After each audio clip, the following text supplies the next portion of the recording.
Pode estar de volta, então, exercício 10 do capítulo 3 diz o seguinte: dois líquidos diferentes encontram-se em recipientes idênticos e têm taxas de evaporação constantes. O líquido 1 encontra-se em um nível de 100 milímetros e evapora-se completamente no 40º dia.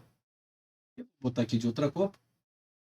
E o líquido 2, inicialmente com 80 milímetros, evapora-se completamente no 48º dia. Então, aqui a gente já pode chegar a algumas conclusões que eu vou chamar a sua atenção. A primeira dela é que ele vai falar que a evaporação ela é constante. Então, se a gente está se tratando, né, de uma função que se comporta de uma função constante, nós então estamos falando da nossa função afim. E ela vai falar que, ou seja, tem são dois potes, né, idênticos. Um tem 100 milímetros de altura e o outro tem 80 milímetros de altura. Um demora 40 dias para evaporar e o outro demora 48 dias. Então, ou seja, o que nós temos aqui é uma função decrescente. Por que é uma função decrescente? Porque eu começo em cima, ou seja, no caso do primeiro pote, começa com 100 milímetros e ele vai até zero. Então, ou seja, eu estou saindo de um ponto acima e chegando a um ponto abaixo. Então, ou seja, eu tenho aqui, em ambos os casos, duas funções decrescentes. Tudo bem? Então, por que eu chamei a atenção para você saber de que se trata de uma função afim e que são duas funções decrescentes? Porque nós temos que achar as funções do tipo a menos ax mais b. Por quê? Porque se o a fosse positivo, ela seria uma função crescente. Como o a é negativo, ela é uma função decrescente.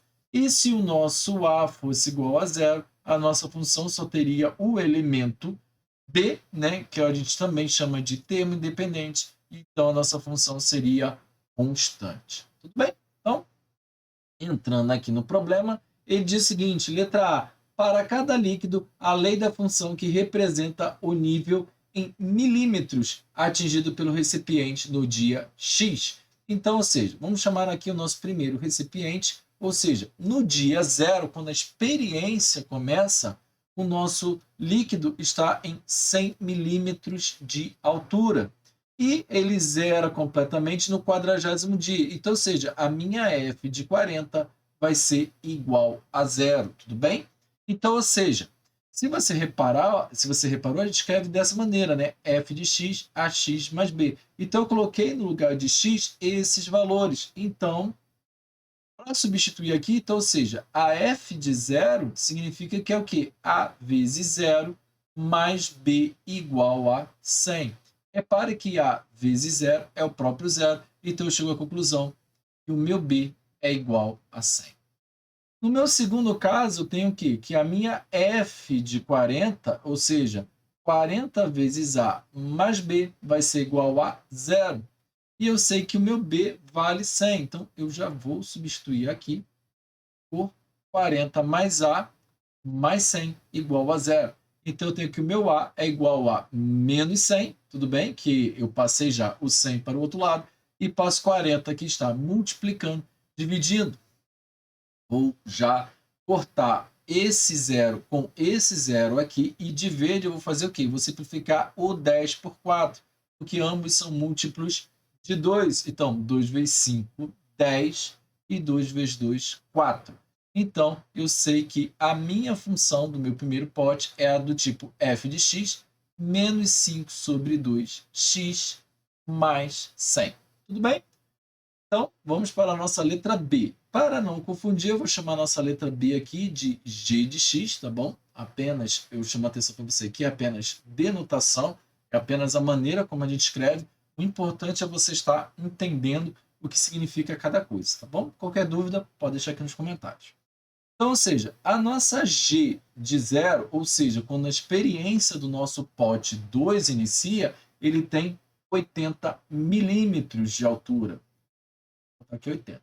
E ela se encerra no 48º dia, ou seja, no dia 48. Então, no dia 48, ele está completamente seco, ou seja, ele evaporou-se completamente, então a altura é 0. Aqui eu posso chegar à mesma conclusão, então, ou seja, a minha G de 0 é igual ao meu próprio B, e o meu B vai ser igual a 80 milímetros.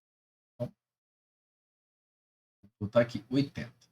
E a nossa G de 48, ou seja, é igual a 48 vezes A mais 80, e isso aqui é igual a 0. Sendo assim, o meu A vai ser igual a menos 80, passou para o outro lado, dividido por 48.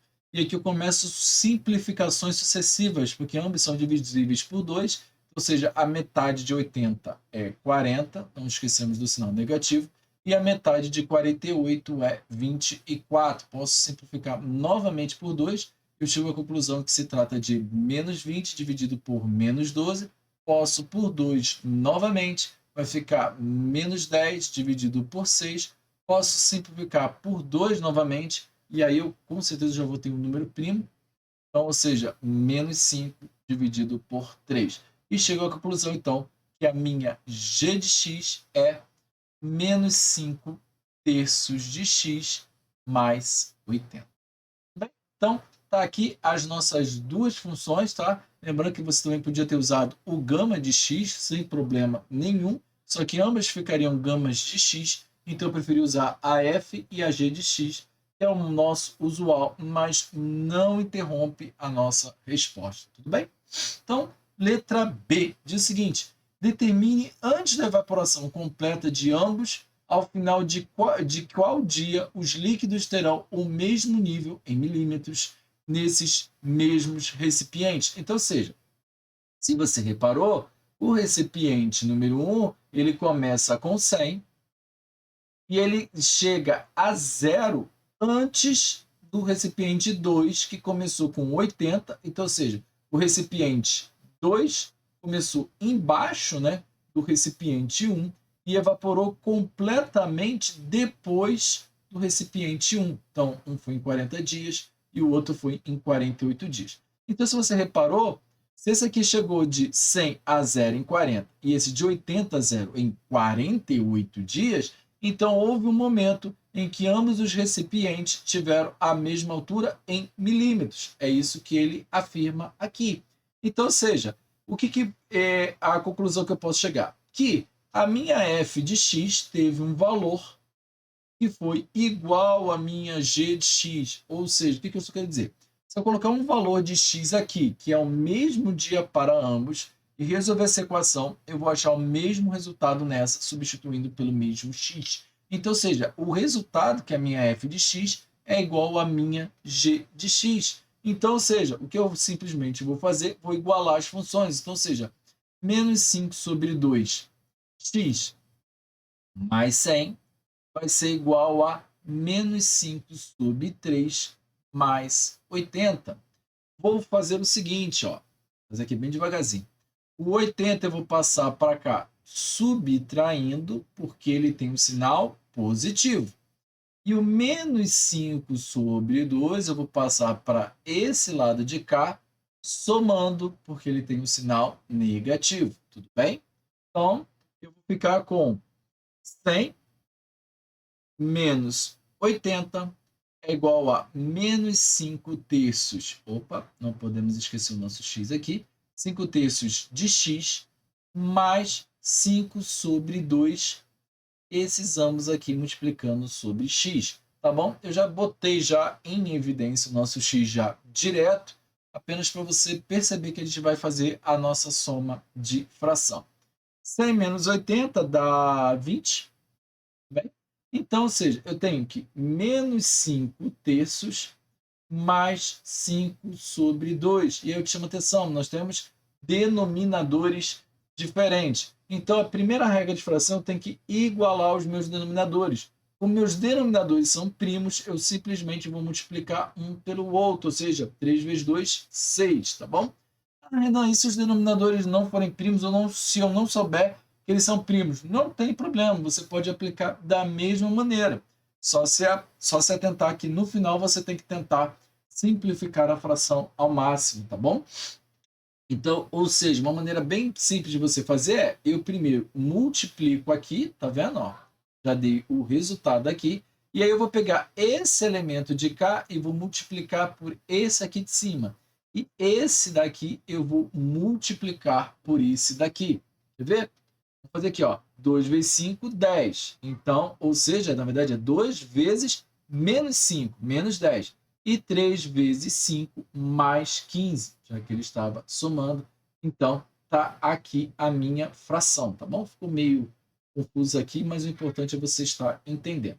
Menos 10 mais 15 dá 5 e 5 sobre 6. Então, eu tenho 5 sobre 6x. Aqui deu um salvamento aqui automático bem na hora que escrevi. Está aqui o nosso x. Sendo assim, vou continuar aqui desse lado de cá. Repara uma coisa, o 6 está multiplicando, perdão, o 6 está dividindo, então vou passar para o outro lado multiplicando, então 6 vezes 20, e o 5 está multiplicando x, eu passo para o outro lado dividindo. E eu te chamo a atenção que eu posso muito bem simplificar o 5 por 20, porque 4 vezes 5 é 20, e eu chego à conclusão, então, que eu estou trabalhando com 6 vezes 4, que é igual a 24, ou seja, 24º dia. Bom, é a nossa resposta. Então, o dia em que os nossos recipientes terão a mesma altura será o 24º dia. Bom, então, essa foi a nossa aula 10. Espero que você tenha gostado. Lembrando que dúvidas, pode deixar aqui nos comentários, tá bom? Responda o mais rápido possível. Uma boa semana e um forte abraço.